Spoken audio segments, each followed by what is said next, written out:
Aviso, este é um vídeo para os desesperados, para quem lembrou que cai filosofia na primeira fase, para o aluno que está no portão do local da prova e percebeu que esqueceu de estudar. Se você tem tempo, por favor, leia os textos. Vou deixar na descrição o link com vários vídeos de vários canais sobre os textos que vão cair na Federal. Você até pode usar esse vídeo como uma espécie de introdução, se quiser, mas se tiver tempo, estude. Esse vídeo vai ser um monte de informação jogada para que você, meu caro aluno desesperado, não zere a bendita prova. Por ordem cronológica, vamos lá. Heráclito, Grécia, século V a.C. Heráclito é um filósofo pré-socrático grego e para ele o mundo é movimento. O mundo é constituído a partir da guerra dos opostos, o frio, o quente, a noite e o dia, e através desses conflitos o mundo é movimentado e harmonizado. Para ele não é possível pensar o mundo como aquilo que é, e sim como aquilo que está em eterna mudança. E aí vem a famosa frase, não se pode banhar num rio duas vezes, pois nem a água, nem você serão os mesmos. Tudo está em uma constante transformação para Heráclito. As coisas não são, elas estão. A existência não é um processo final, mas um eterno vir a ser. Platão, Grécia, século IV a.C. Para Platão existem dois mundos, o mundo das coisas e o mundo das ideias, onde o mundo que vivemos é o mundo das coisas e o mundo das ideias é o mundo verdadeiro, de onde as ideias e os conceitos surgem. O mundo das coisas seria uma cópia mal feita do mundo das ideias. Por exemplo, no mundo em que vivemos existem vários cachorros, de diferentes tamanhos, raças, cores, mas no mundo das ideias você tem a ideia do cachorro, uma fonte suprema e original, de onde todos os cachorros são derivados. Isso acontece para todas as coisas. Tudo tem a sua origem no mundo das ideias e no mundo das coisas existe uma derivação dessa origem. Pode ser que o mundo das ideias seja chamado de mundo inteligível e o mundo das coisas de mundo sensível.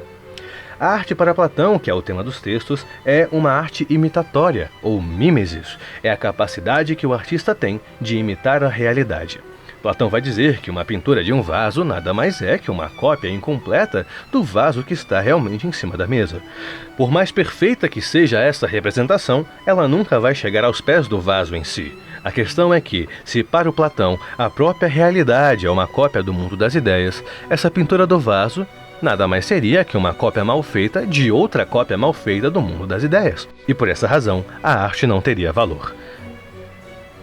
É bom lembrar que a música não entra nisso. Para Platão, a música é tratada como ciência e não como arte. Uma ciência preparatória que acalma a alma, que prepara para alguma atividade.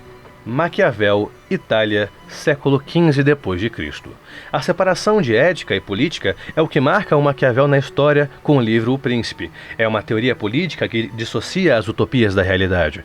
Não é a política como deve ser, é a política como ela é. O Príncipe é um manual de como alcançar e manter o poder.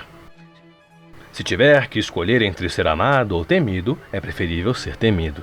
E quando você lê Tito Livio, parece outro Maquiavel. Ele defende a república, onde ao contrário do principado, onde o que importa é o desejo do príncipe, na república o que importa é o desejo do povo. O principado, então, seria um meio de chegar até a república. Em um governo dividido, como era a Itália do século XV, não há maneiras com as quais o povo possa realmente exercer a sua liberdade. Somente quando você tem um governo centralizado e forte, é que você pode usar ele como transição para a república. Através dessa liberdade republicana, você vai ter as crises, os debates, os embates de pensamentos e interesses. O Maquiavel elogia isso. Para ele, é através desses debates que conseguimos chegar a uma evolução na criação de leis e como sociedade e povo. John Locke, Inglaterra, século XVII. Locke é um empirista. Isso significa que para ele a forma como conhecemos o mundo é a partir das experiências, sejam nossas ou de outros. Para ele a mente é uma tábula rasa, ou seja, uma folha em branco. O ser humano nasce sem nenhum conhecimento e ao longo da vida vamos acrescentando ideias à nossa mente.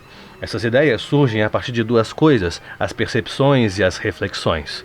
A sensação, ou sentido externo, são as percepções físicas, como calor, som, e a reflexão, ou sentido interno, são as percepções que derivam de dúvidas, vontades, como a dor, o prazer. É somente através das reflexões que conseguimos entender as coisas, mas precisamos da experiência para a dedução das ideias. Ele divide essas ideias em simples e complexas. As simples seriam as características que podem ser separadas do objeto, o aroma perfumado, a cor vermelha, e as complexas são a combinação dessas ideias simples, como a ideia de homem ou universo. Hannah Arendt, Alemanha, século XX. Nesse texto, a Hannah Arendt vai trabalhar com a evolução da separação entre a vida pública e a privada, do trabalho e da ação. O trabalho é a necessidade de sobrevivência, é onde o homem se realiza enquanto subsistência, necessidade, mas só nos tornamos humanos a partir da ação. Para Arendt, o homem é um animal social, então o que nos diferencia dos outros animais é essa capacidade de discutir, debater, e é isso que ela quer dizer com esse termo ação. Para Arendt, só nos realizamos enquanto liberdade é no ambiente público, na troca de ideias, nos debates, nas contraposições. Ela vai fazer uma análise histórica usando os gregos e os romanos para conseguir chegar na análise contemporânea. Na antiguidade, é que você tem essa separação bem clara entre público e privado. A família é o ambiente privado, onde existe a figura de autoridade máxima do pai ou pater familias, onde dentro da sua casa é quem manda e não se discute, apenas obedece. Mas na ágora grega, por exemplo, é o ambiente essencialmente humano, onde nos deparamos com outras opiniões, debatemos, discordamos. A isso, ela chama de vida ativa, esse engajamento político. Essa separação entre a necessidade, o privado, e a liberdade, o público, é toda a primeira parte do texto. Mas a partir do Renascimento e através dos anos da modernidade, esse conceito se desfaz. A sociedade moderna traz a economia e a estatística, que para Hannah Arendt é quem transforma as individualidades em meros números. E a partir disso, a capacidade de participação ativa vai diminuindo. Se na antiguidade o que importava era o público, as discussões, agora na modernidade eu me foco cada vez mais na necessidade do trabalho, da sobrevivência, da subsistência, do privado. O ser humano vai diminuindo esse relacionamento com o público para aumentar com uma sociedade de massas, onde a realização com o trabalho é mais importante do que a realização com a liberdade. O público perde espaço e vai diminuindo cada vez mais. Se você chegou até aqui, considere se inscrever no canal e deixar o seu gostei. Lembre que esse vídeo é o símbolo máximo do aluno desesperado e que, obviamente, não carrega todo o conteúdo. Para isso, pense com carinho em ver os vídeos que estão na descrição. Desde já agradeço, a sorte persegue os audazes.